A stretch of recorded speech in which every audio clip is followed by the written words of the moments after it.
విశాఖ ఎంపీగా పోటీ చేయాలని జీవీఎల్ చేసిన ప్రయత్నాలు అన్ని ఇన్ని కావు. సమయం చిక్కినప్పుడల్లా వైజాగ్ లో ప్రత్యక్షం కావడం, టీడీపీ వైసీపీ మీద విమర్శలు గుప్పించడం, అవసరం లేకపోయినా కాపు సంఘాల మీటింగ్ కు హాజరు కావడం, ఇలా జీవీఎల్ 2 ఏళ్లుగా చాలా ప్రయత్నాలు చేస్తున్నారు. విశాఖలో ఇది తన బలమని పార్టీ అధిష్టానానికి నిరూపించుకునే ప్రయత్నం చేశారు.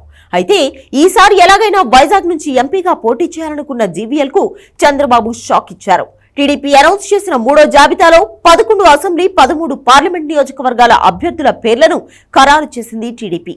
విశాఖ నుంచి టీడీపీ తరఫున శ్రీభరత్ పోటీ చేయబోతున్నారని చంద్రబాబు ప్రకటించారు. దీంతో జీవీఎల్ కు షాక్ తగిలినట్లు అయింది. 2 ఏళ్లుగా విశాఖలో మకాం వేసి మరీ జీవీఎల్ ప్రచారం చేసుకుంటున్నారు. తనకే విశాఖ సీటు అని నిబ్బరంగా ఉన్నారు. అలాంటిది ఇప్పుడు టీడీపీ తరఫున అభ్యర్థిని ప్రకటించడంతో ఆయనకు షాక్ తగిలినట్లు అయింది. గత ఎన్నికల్లో టీడీపీ నుంచి పోటీ చేసిన శ్రీభరత్ తక్కువ ఓట్ల తేడాతో ఓడిపోయారు. లాస్ట్ టైం అంటే జేడీ లక్ష్మీనారాయణ ఓట్లు చీల్చడంతో ఓడిపోయారని, ఈసారి శ్రీభరత్ కు విజయావకాశాలు పుష్కలం అని బీజేపీ దగ్గర వాదించి ఆ సీటును తన ఖాతాలో వేసుకుంది.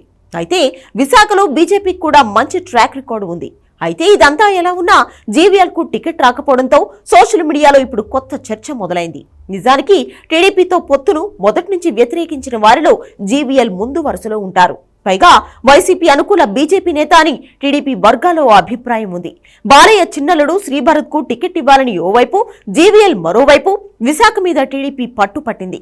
జీవీఎల్ మీద కసి తీర్చుకుంది అనే టాక్ సోషల్ మీడియాలో జోరుగా నడుస్తోంది.